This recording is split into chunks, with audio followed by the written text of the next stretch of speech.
A ver, si lo pensamos bien, nuestro día a día está tejido por una red de acuerdos, de pactos invisibles.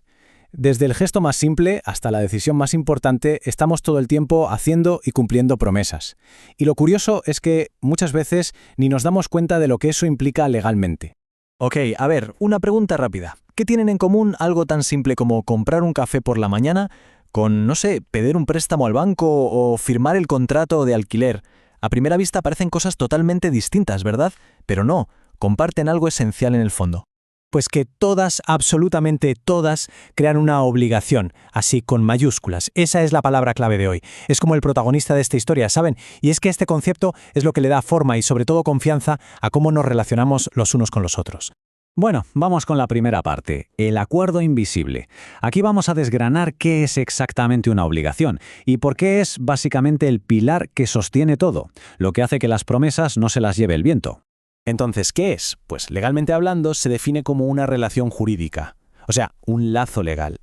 Y en esta relación siempre hay dos figuras. Por un lado el acreedor, que es quien tiene el derecho a exigir algo, y por el otro el deudor, que es quien tiene que cumplir con eso que se le exige, lo que se llama la prestación. ¿Y para qué? Bueno, para satisfacer un interés que la ley considera válido. Es en esencia un vínculo que ata a dos partes con derechos y deberes muy bien definidos. Muy bien, pasamos a la segunda parte. Nace una obligación. Porque, claro, como todo en la vida, una obligación tiene su propio ciclo vital. Y todo empieza con su nacimiento. Pero la pregunta es, ¿qué hace falta para que una obligación nazca y sea, legalmente válida? Miren, esto es como si fuera el ADN de la obligación. Para que exista, para que sea real, necesita sí o sí 4 elementos. Primero, los sujetos, un acreedor y un deudor, las dos partes del trato.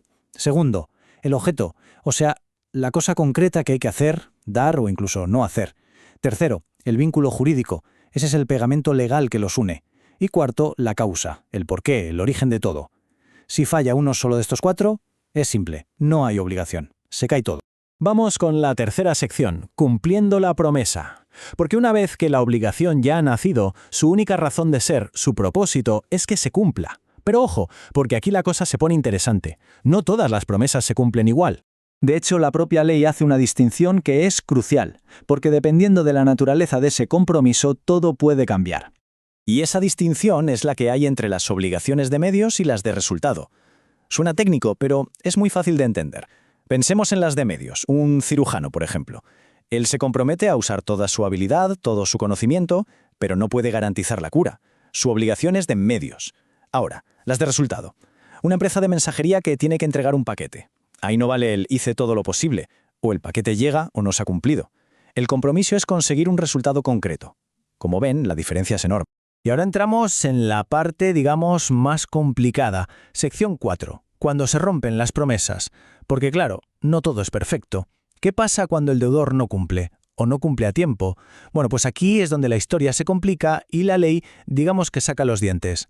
Este momento tiene un nombre técnico, se llama mora, estar en mora. ¿Y qué significa? Pues que el deudor no ha cumplido en el plazo que tocaba y, esto es lo más importante, que ese retraso es su culpa, se le puede atribuir legalmente.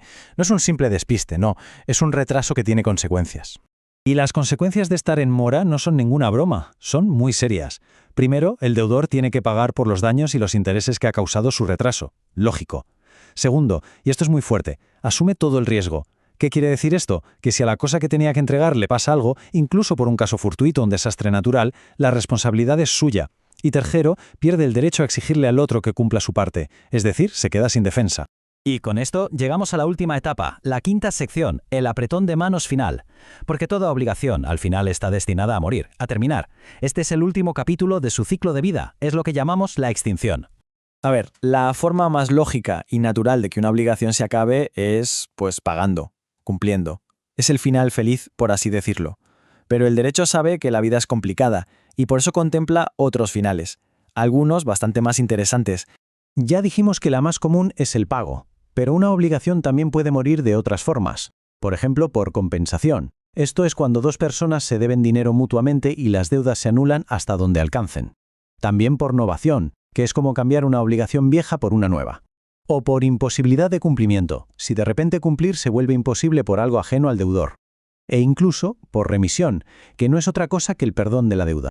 Y fíjense en esto, porque es muy curioso cómo la ley interpreta ciertos gestos. En el caso del perdón de la deuda, de la remisión, la ley tiene una presunción muy clara. Dice que se da por hecho que una deuda está perdonada a no ser que se demuestre lo contrario cuando el acreedor le devuelve voluntariamente al deudor el papel original, el documento que demuestra que existía esa deuda. Es un gesto súper simbólico, ¿verdad? Devolver el pagaré, por así decirlo, pero tiene un peso legal enorme.